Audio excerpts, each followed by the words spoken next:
Je suis avocate au barreau de Montpellier depuis près de 20 ans. Ça fait quelques années déjà que je suis impliquée dans la politique locale, mais c'est mon premier combat en premier plan. Et j'ai souhaité m'engager pour ces élections législatives face à l'urgence d'agir pour le pays. On l'a vu aujourd'hui avec le résultat des élections présidentielles au premier tour. On a une société qui est complètement fracturée, avec un bloc abstentionniste extrêmement fort et puis deux gros blocs contestataires qui pour moi sont une véritable impasse démocratique.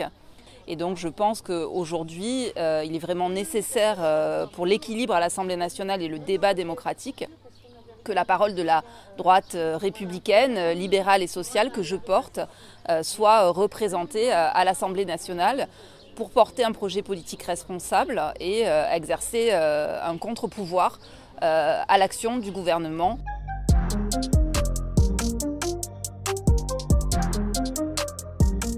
D'abord, moi, à titre personnel, je pense que j'ai acquis une expertise, une expérience, une maturité qui fait que je suis apte à exercer le mandat de député, qui est quand même une charge lourde et qui implique de la responsabilité.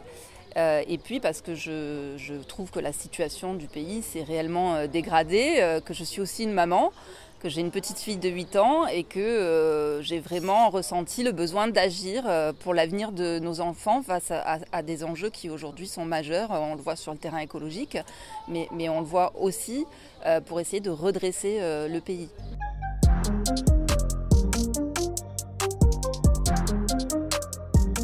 Alors il faut être bien organisé, mais déjà quand on exerce la profession d'avocat, on doit être maître de l'agenda.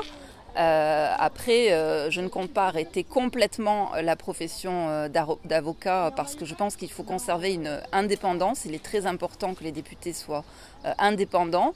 Il faut être libre pour pouvoir voter en conscience à l'Assemblée nationale. Donc moi j'ai un engagement politique, un engagement de conviction. Et donc je souhaite rester libre dans mes convictions. Après, j'ai la chance d'être très soutenue par ma famille. J'ai notamment mes parents qui habitent très près de chez moi, qui pourront s'occuper de ma fille. Et j'ai une associée à mon cabinet qui pourra également gérer la plupart des dossiers, puisque évidemment je vais limiter et réduire mon activité professionnelle pour pouvoir assumer le mandat. Donc je réduirai mon activité professionnelle au strict minimum en m'appuyant sur les équipes dont je dispose au cabinet.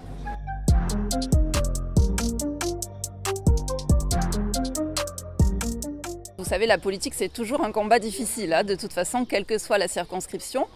Après, moi, je suis avocate, il n'y a pas de dossier ni gagné ni perdu d'avance. Donc, je crois qu'il faut rester fidèle à ses convictions, les porter et se battre pour qu'elles soient entendues, puisque je pense que, en tout cas, ma famille politique est porteuse d'un projet politique qui peut améliorer la vie des Français. Donc, c'est ce en quoi je crois et c'est pour ça que j'avance.